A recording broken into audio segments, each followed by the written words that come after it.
কোনো কাজেই হয়তো নিয়ে বের হয়েছিল, ভুলবশত চাপাডাঙ্গা বাস স্ট্যান্ডে ফেলে রেখে চলে যায়। হ্যালো বন্ধুরা, আমি কৌস্তব, আর আজকের একটা বিশেষ আপডেট আছে। আর আমি এখন আছি হচ্ছে চাপাডাঙ্গা বাস স্ট্যান্ড, তোমরা দেখতে পাচ্ছ।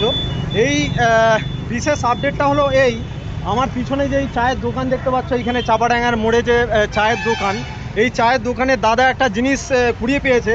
এই জিনিসগুলো হচ্ছে মানে একটা ব্যক্তির হচ্ছে ডকুমেন্টস আছে A to Z, Aadhaar card, voter card, pan card, ব্যাংকের বই থেকে শুরু করে আরও মানে নানান ধরনের জিনিস একদম পুরো অরিজিনাল আছে।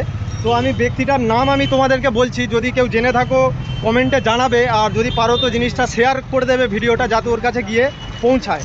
নাম হচ্ছে, এইটা হচ্ছে আধার কার্ড থেকে বলছি, আয়েশা জুলেখা, ঠিক আছে।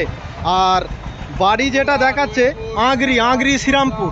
এই দেখো বন্ধুরা, এই হচ্ছে আয়েশা জুলেখার হচ্ছে আধার কার্ড।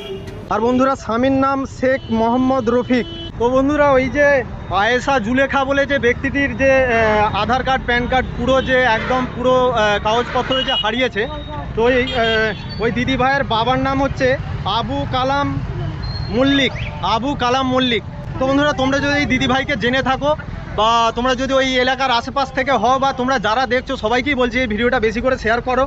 হয়তো তার মূল্যবান জিনিস এই মানে এর মধ্যে আছে, মানে এর মধ্যে সব আছে A to Z, ঠিক আছে। তার হয়তো অনেক কিছু কাজ হয়তো আটকে যাচ্ছে, বা কোনো কাজ করতে হয়তো অসুবিধা হচ্ছে, আর কোনো কাজেই হয়তো নিয়ে বের হয়েছিল, ভুলবশত চাপাডাঙ্গা বাস স্ট্যান্ডে ফেলে রেখে চলে যায়।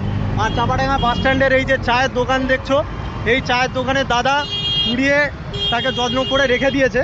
তো আমি তোমাদেরকে বলবো, এই যে আয়েশা জুলেখা, আর বাড়ি হচ্ছে আংগ্রি, আর পোস্ট অফিস ঘোলদিগরিও লেখা আছে, ঘোলদিগরুই। তো তোমাদেরকে বলবো বেশি করে শেয়ার করো, যাতে এই জিনিসটা, এই মূল্যবান জিনিসটা সেই দিদিভাইয়ের কাছে গিয়ে পৌঁছায়, তার যেন কোনো কাজ না আটকে যায়। এই যে চায়ের দোকানটা আছে, এই চায়ের দোকান এলেই কিন্তু তোমরা পেয়ে যাবে। বা তোমরা যদি আমার নাম্বারে তোমরা যদি ফোন করো, আমার প্রোফাইলে ঢুকবে, আমার প্রোফাইলে ঢুকলে আমার নাম্বার আছে, আমার নাম্বারে ফোন করো, আমার সঙ্গে যোগাযোগ করতে পারো যে দাদা ওই জিনিসটা আমার। তো এই হচ্ছে ব্যাপার। আর তোমাদেরকে যারা দেখছো, তোমাদেরকে বারবার বলছি এই জিনিসটাকে শেয়ার করো, যাতে ওই দিদিভাইয়ের কাছে তার এই মূল্যবান জিনিসপত্র গিয়ে পৌঁছায়। তো চলো, আমি এখন আছি চাপাডাঙ্গায়। যারা আমার ব্লগে নতুন আছো তাদেরকে বলবো আমার চ্যানেলটাকে ফলো করতে। তো চলো, আজকের মতো এখানেই শেষ করছি।